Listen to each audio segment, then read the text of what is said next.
Good. Okay. Good evening, members of the media.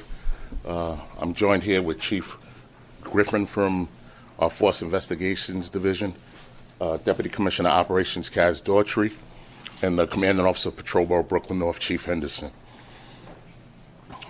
This is initial details from a member-involved shooting this afternoon. The details that I'm providing you with are subject to change.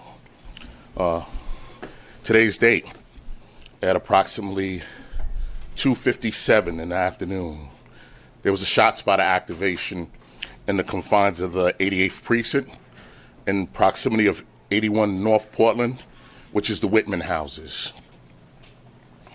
Members from the 84th Precinct Field Intelligence Team, as well as members from the 88th Precinct, responded to that location to conduct the investigation about the shots being fired. While they were there conducting an investigation, they were met with a witness who gave them a description of a vehicle and stated there was an out-of-state plate on the back of the vehicle and was hanging by one screw. A short time later, members from the precinct observed the vehicle at Fulton Street and Washington Avenue. At this point, they started pursuing the vehicle eastbound on Fulton Street. The members who were following were asking for more members to respond to help stop the vehicle safely. At some point, the vehicle becomes aware that they're being followed by members of the service, and they start speeding up. They start cutting through blocks, through Bed-Stuy. They're running red lights. Our officers are closely pursuing. Eventually, they end up on Utica Avenue, going southbound, and in front of 178 Utica Avenue, which is just north of Park Place. The officers are able to stop the car. The vehicle gets caught in traffic. Officers are able to get in front of the vehicle, in the back of the vehicle, and stop the vehicle. Officers who were behind the vehicle, they exited the vehicle with their guns drawn and started giving commands for the occupants to show their hands. At this time, they realized that there's a driver, there's someone in the passenger seat. The person on the passenger seat tries to exit the vehicle, but they couldn't open the door all the way because of a double-parked vehicle. But that person did have a gun in his hand, and he pointed at our officers. At this point, our officers started firing. They're giving commands to drop the weapon to show their hands. On the driver's side, there was a female driver. She exited the vehicle and started to run. At a certain point, while our officers were engaged, one of our officers started yelling, "Baby, baby," and to tell the officers to stop firing. At this point, one of the officers jumped in the vehicle. They remove a young child in the back of the car. The female who was driving was apprehended after a short foot pursuit, and the driver of the vehicle who was shot was pulled from the vehicle.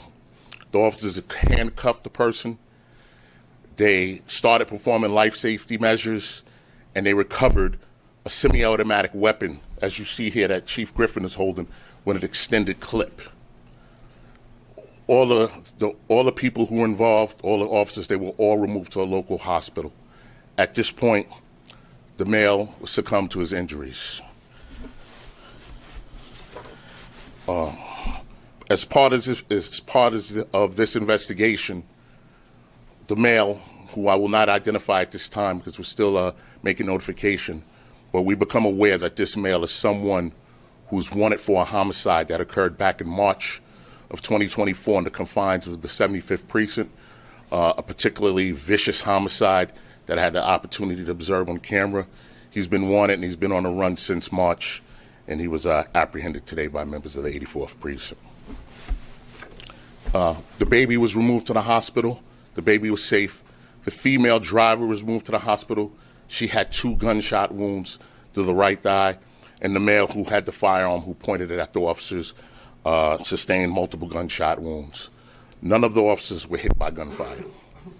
I'll take any questions at this time. All right.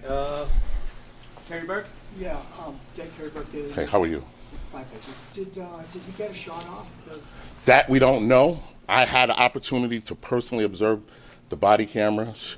The men and women of this department are extremely brave, and tonight we were extremely lucky because they were very close range, and that gun was definitely pointed at the officer. But as part of FID's investigation, they'll determine whether the shot was fired or not. All right, we're gonna go over to Lewis Finley. How many shots were fired by the officer? We're still counting, but I would say in the range of about 18 to 19 shots were fired by members of the service. But again, force investigations is still conducting and counting the rounds. Mac Rosenberg, 1010.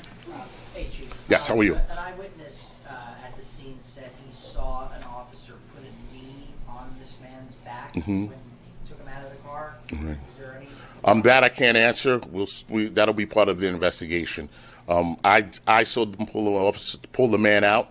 I saw them roll the man over and put him in handcuffs and start life-saving measures. I don't recall seeing a knee put onto the man, but we will review the camera again. Checky, NBC. As far as how it all broke down, when the officers noticed the child in the car, did shots stop immediately? Not immediately, and again, I have to review the camera, but the officers started yelling, "Baby, baby," and the officer who was yelling was trying to take control of the scene to tell officers to alert the other officers that there was a baby in the vehicle to slow down. Acosta. How many rounds did the suspect fire? We don't know at this time. It's still an active crime scene. But like I said, I observed body camera. He definitely pointed the gun at our officers. I'm going to take one more question. John Doyle. Chief, the female was shot. Was the female shot by police, they believe? Again, it's under investigation by FID, but just based on what I saw, I would say yes, that our officers did fire. But again, this is the initial investigation. It's only a couple hours old. Other things will unfold. This will be our last question. Sonia Rincon, ABC. Was the female driver shot in the vehicle before she started to run? I can't tell you at that point. Like I said, I did see the video. I did see her exit the vehicle, but I wasn't able to discern at what point she was shot. All right. Thank you, everyone, for your time and attention. Thank you. Was anybody taking the original scene? Was anybody taking the original scene?